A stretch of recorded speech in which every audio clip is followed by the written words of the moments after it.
Kayaknya bilangnya sih mereka bakal anti pecah di game ini. Wah, 2-0. 2-0. Apakah ini akan terjadi? Kita akan lihat aja di game yang pertama dulu tentunya. Dan juga veteran yang akan head to head di sini adalah Gemini dan juga ada Rinasmi. Ini akan menjadi salah satu head to head yang ditunggu-tunggu di game kita yang pertama ini tentu saja. Ya, Fredo sudah melakukan aggressive movement di arah jungle musuh di mana Samo HT coba untuk melakukan covernya, dan ini mungkin bisa dibilang agak weaknessnya dari seorang Pakito ya, di mana buff pertama itu agak pelan. Dia kalau ngambil dibanding sama jungle-jungle lain kayak Hayabusa, Lancelot, dan sekarang dia harus beneran ya udah melepas aja Little Wanderer-nya sama juga memberi GPX lebih banyak ruang untuk main di arah early game. Dan itu malah membuka celah besar untuk Ruby-nya bisa masuk ke area depan ya untuk mengganggu terus. Tapi lihat dari area bawah, gold lane kali ini Watt udah mulai diganggu oleh Samo HT dan juga Moon. Tapi dia masih bisa survive tentu saja. Bahkan dari Samo HT-nya yang udah cukup sekarat. Nah ini dia udah ada. Di reset. Oh gila. Iya udah di reset. Langsung saja V Mornov gak bisa kemana-mana dan begitu saja. Man, ini parah sih. Soalnya yang kita bilang, oh udah ada knock up yang dilakukan, masih ada damage yang dikeluarkan. Tapi bakal langsung first blood diamankan oleh seorang Maipan. Ditukar begitu saja, Samo HT. Dua buah roamer yang ditukarkan. Betul. Roamer tukar roamer, tapi benar kata Mirko. Sebenarnya kerugian ada di Onyx. Kalau kita lihat dari sisi junglernya, mereka kelamaan banget untuk melakukan penyerangan, tapi di arah bawah kali ini udah ada Coach Shadow ditambah dengan Shadow Kill ke arah seorang Moon, tapi Moon dia masih bisa bertahan. Bahkan Samo HT langsung datang untuk membantu supaya dari Moon yang gak tumbang. Timing flickernya itu bagus banget sih. Kalau kita lihat dari seorang Moon ya, dia bisa menggunakan flickernya pas banget. Shadow Kill baru tick pertama, jadi itu masih bisa kabur. Dan itu actually satu hal yang lumayan susah sih Gio. Kalau gue main ya, gue tiap kali itu pas mau coba flicker di tick yang bener sama loh. Tiap kali ngikut malahan si Shadow Kill-nya. Cepet banget ya tangannya. Cepet banget. Dan harus timingnya pas gitu. Bener. Memang pro player Pak, beda ya kita. Tapi ini dia di menit kedua detik 30. Turtle yang pertama sudah mulai hadir tengah-tengah line off down. Teman-teman dari geng Kapak sudah mulai melakukan setup di sana. Fredo Kitty bersama dengan Ray.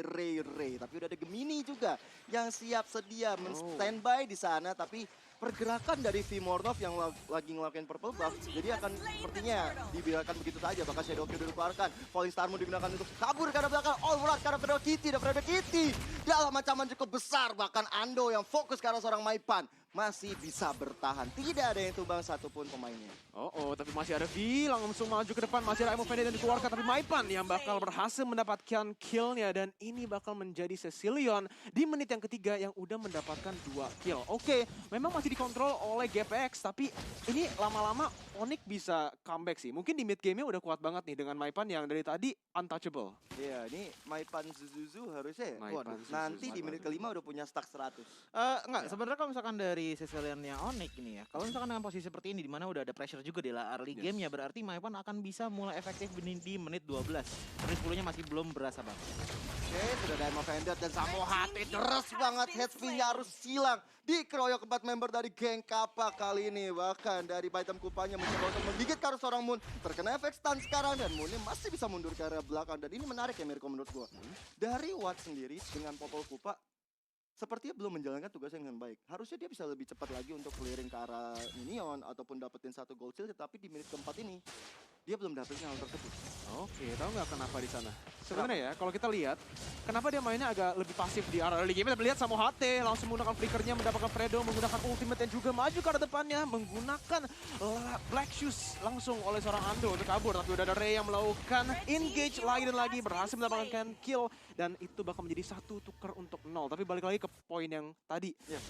GPX, Watt-nya mainnya safe terus di arah bawah karena mereka mau main ke netral objektif atas dulu. Nanti kalau misalnya sekarang netral objektif dari bawah, mereka bakal main lebih ke arah bawahnya dan mendapatkan turret. Oke, menunggu turtle yang di area gold lane berarti. Sementara akan muncul di area atas Gemini head to head dengan Rinasmi. Ini dia, veteran dan rookie kita. Perbedaan 1 level tentunya membuat dari Gemini cukup kesulitan berhadapan dengan Rinasmi. Bahkan teman-teman dari geng Kapak sendiri sudah berada di post area turtle. Tapi di situ Samo HT, Primorno, Moon, dan juga 4 member Onyx Prodigy sudah siap sedia untuk meng-counter penyerangan dilakukan oleh geng Kapak satu persatu.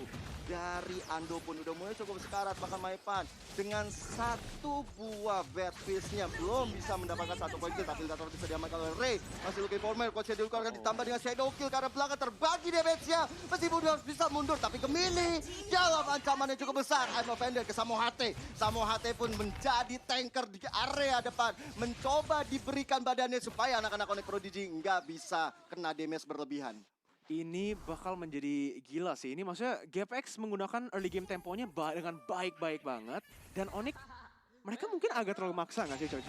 Jujur GPX pinter banget, karena kenapa? Tadi kalau misalkan kita perhatikan ya, di era turtle itu cuma ada 2 player down dari GPX, tapi lama-kelamaan mereka kiting dan pada akhirnya ditarik, dapat turtle-nya, tapi nggak cuma dapat turtle, Gemini tumbang, dan ada satu player lagi yang tumbang yang membuat untuk sekarang malah jadi leading lagi untuk teman-teman dari GPX yang dimana tadi seharusnya Onyx sudah bisa mengambil turtle-nya. Tapi memang betul sekali kata Mirko dimana tadi memang agak sedikit memaksa. Mengingat dari early game aja kelihatan tadi bahwa Vimornov lebih ketinggalan dibandingkan dengan Ray karena ada reset dan juga ada sedikit balik lu ke recall karena darahnya sedikit di era early game. Tadi dari Vimornov langsung ngerespon dengan adanya satu purple buff yang diambil dari punya Ray. Ini bagus banget ya. Setidaknya dia mencoba untuk mengambil kesempatan dalam kesempitan. Bener, itu bagus banget sih. Yang kita bilang ya, mereka agak terlalu maksa di arah turtle-nya. Mungkin mereka harus lebih ke melakukan trading. Yang tadi mungkin bisa mirroring ke arah atas, dapetin tarat yang di atas ya kan. Dan sekarang ini bakal jadi susah. Karena dengan satu tarat yang sudah hancur di arah bawah, Watt bisa free roam dan lihat tarat yang kedua bakal langsung diamankan.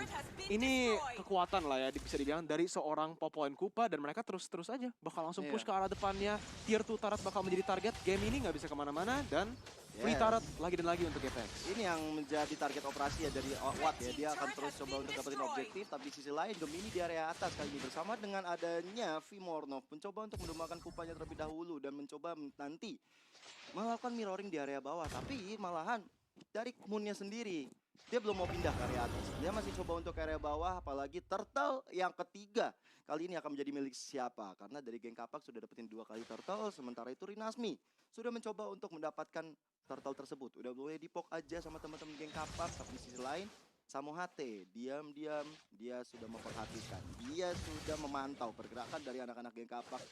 Tinggal menunggu momentumnya dibuat.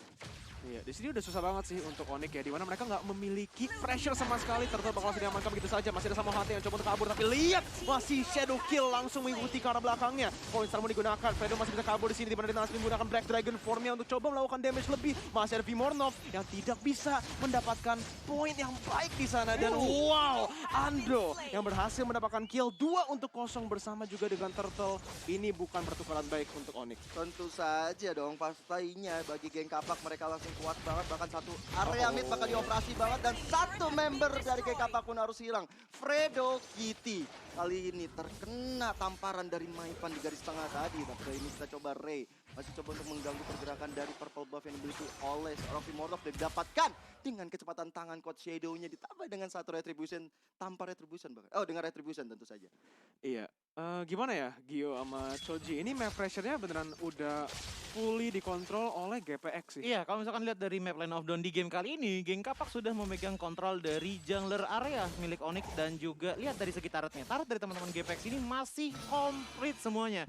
Dan bahkan bisa dibilang ada satu yang agak buat Onyx agak struggle adalah dengan Samo HT-nya yang terlalu banyak jadi Rembo. Mencoba untuk maju ke depan sana, mencoba untuk membuat momentum, tapi pada akhirnya terkena geng seperti tadi yang tadi Mas Gio, jadinya Magio bilang, dia langsung dikeroyok dari bottom lane. Betul. Nah itu yang membuat kayak sedikit boostingan lagi untuk teman-teman dari geng Kapak untuk bisa nge-leading lebih jauh lagi. Tadi kita di menit-menit 7 masih perbedaannya sekitar 2000, tapi sekarang udah menyentuh angka 4000. Dan tentu saja dengan dari seorang Pakito yang memang sudah diketahui di arah alnya sakit banget. Ini permainan dari geng Kapak sangat-sangat pintar sekali, karena kenapa dengan mengganggu di arah buff awal yang membuat bisa dibilang kalau hero power 100 dibikin jadi 70 di arah early game-nya dari seorang Pakito. Yes, tapi Renati dengan Black Dragon Form mencoba untuk mengejar ke arah seorang Vimornov, tapi Fredo Kitty membagi tugas dengan mengejar ke arah clean-nya ada Vimornov kali ini. Ayo kamu mau kemana? Udah mau dikejar-kejar oleh Renati, Bakario udah mulai datang, tinggal menunggu satu Shadow dikeluarkan dan yes benar aja. Satu Shadow kill menumbangkan dari Vimornov. Bahkan lihat Fredo Kitty-nya, dia masih bisa mendapatkan satu poin ke arah seorang Moon, dibantu dengan area Ando, tapi Ando terlalu offside. Maipan kali ini mencoba untuk mendapatkan satu poin ke dan yes. Dua ditukar dua, Geng Kapak dan juga Onyx. Dan Lord terbuka lebar di menit 10. Lord yang biasa aja tentunya masih bisa di-defense oleh kedua tim. Kalau misalnya dari Geng Kapak dapat, ini akan menambah mereka bisa dapetin objektif di area turret. Tapi selain Ray-nya masih coba untuk dapetin Maipan di garis depan. Tapi lihat Gemini kali ini mencoba ke area belakang. Tapi Gemini dalam ancaman yang cukup besar dan Lord ya bisa diamankan oleh anak-anak Geng Kapak. Di perang masih berlanjut. Dan yes, Watt pun tumbang dari pertarungan barusan. Iya, agak sedikit overcommit ya bisa dibilang dari Onyx-nya. Gimana? Mereka 3 on 3, oke. Tapi damage-nya itu kurang banget. Maipan, yes, dia bisa melakukan poking. Tapi kalau misalnya kita mau hard engage, game ini doang yang bisa. Samo itu harus jagain Maipan at all times. Game ini mungkin di sini itu masih under leveled lah ya, bisa dibilang juga dibanding sama XP laner musuhnya. Kalau dia kejar, yes, akhirnya dapat Watt. Tapi apakah worth it di sana di mana Turtle sudah diamankan, Lord udah diamankan bersama juga dengan map pressure-nya yang tadi didapatkan loh oleh seorang Ray. Ray yang dibiarin lolos segitu, dia bisa langsung ke atas nge-push dikit. Ini sekarang bisa melakukan slow push di semua wave. Yang jadi problem adalah Pakitonya. Coba kita lihat dari itemnya Pakito terlebih dahulu. War X ditambah lagi dengan Hunter Strike dengan satu Dreadnought Armor. Oke, damage memang udah besar tapi nggak bisa nampung damage dari teman-teman GPX yang udah jauh banget leading dari segi network. Itu adalah problem utamanya di mana berarti Vimonov untuk sekarang harus bermain ganking, bukan bermain team fight ke arah front line. So, untuk kunci ninja untuk menuju kemenangan dari teman-teman Onyx adalah datang dari Maipan, menunggu di menit 18 atau 19 agar satu kali jepretan dari Bad Impact-nya akan membuat impact yang besar juga kepada teman-teman dari Geng Kapak. Oke. Wow. Ini kali ini mereka udah semangat banget dari Geng Kapak ya. Dragon Form juga dikeluarkan, mencoba untuk garis belakang. Dan satu ini Bitter Turret akan menjadi target operasi bagi Geng Kapak. Voice-Tamu pun dibuka dari Gemini, mencoba untuk mendapatkan Ring Nasmi. Tapi sisi lain, dari Geng Kapak nggak mau terlalu overcommit. Karena Lordnya masih Lord biasa aja. Mereka mesti coba dulu untuk setidaknya satu dapat inhibitor turret adalah suatu nilai yang bagus banget. Maka tadi kalau kita lihat ada fun fact. Ada fun fact. Ada fun fact. Pendiri dari Geng Kapak, Donkey, siap untuk melontarkan dana untuk masuk MPL, guys. Wow, kita doakan aja ya untuk teman-teman dari Geng Kapak, mudah-mudahan bisa next level, bisa masuk ke dalam MPL. Kalau dari effortnya kita lihat banget sih, Gio ya kan, dimana season lalu walaupun mereka itu bisa dibilang seasonnya kurang matang lah ya, kurang matang lah. Mereka baru dapat rosternya lagi dibentuk. Dan sayang sekali mereka harus masuk ke dalam ya MDL Play-ins gitu. Mereka harus balik, tapi kita kelihatan banget sih dari reformasi mereka sekarang dengan Dinasmi yang menggunakan Black Dragon Form ke arah belakangnya. Coba melakukan zoning, Tarot yang di tengah dapat. Masih ada Freddy menggunakan Imo Fender ke arah Samo HT. Dan begitu saja Ray menggunakan Shadow Kill, tapi lihat Maipan damage-nya udah sangat-sangat besar mendapatkan Shadow Kill ke arah 3 dan bisa melakukan defensif walaupun 2 inhibitor Tarot sudah diamankan oleh GPX. Sekarang menjadi 3 totalnya. Wow. Susah sih. Semua objektif sudah bisa diamankan oleh anak-anak Geng Kapak. Dan Rinasmi ditukar Gemini, oke masih fair enough. Apalagi dari 18 detik lagi kita lihat dari Lord yang sudah enhance di menit 13 akan menjadi target operasi bagi anak-anak Geng Kapak. Dan ini mungkin saja akan menjadi kemenangan perdana bagi Geng Kapak, kecuali kali ini di kontes sama Onyx dan Onyx bisa dapetin Lord tersebut. Seenggaknya mereka bisa dapetin nyawa baru. Gimana ya? Kalau 3 inhib itu susah banget gak sih? Udah susah banget karena PR banyak banget. Harus ngeliat minion terlebih dahulu. Kalau Lord tinggal juga bakal bisa di-push. Kalau misalkan nggak ngapis ke Lord, takutnya minion masuk.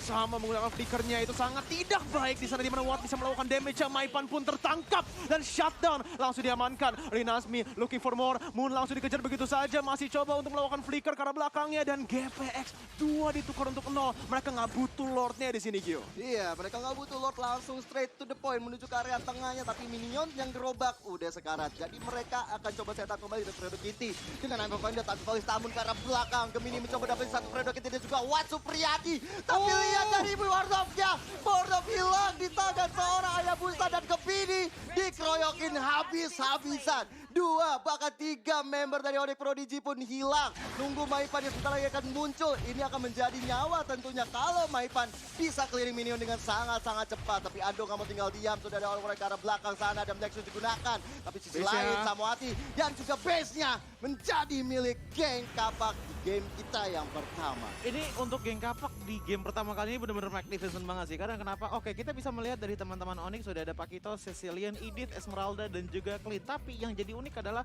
oke kita lihat dari gameplaynya Onyx terlebih dahulu. Kalau misalkan kita mengambil teori dari draft pick-nya, Pakito yang bakal menjadi ganker, Cecilian yang ada di daerah backline, Edith yang akan menjadi marksman tambahan.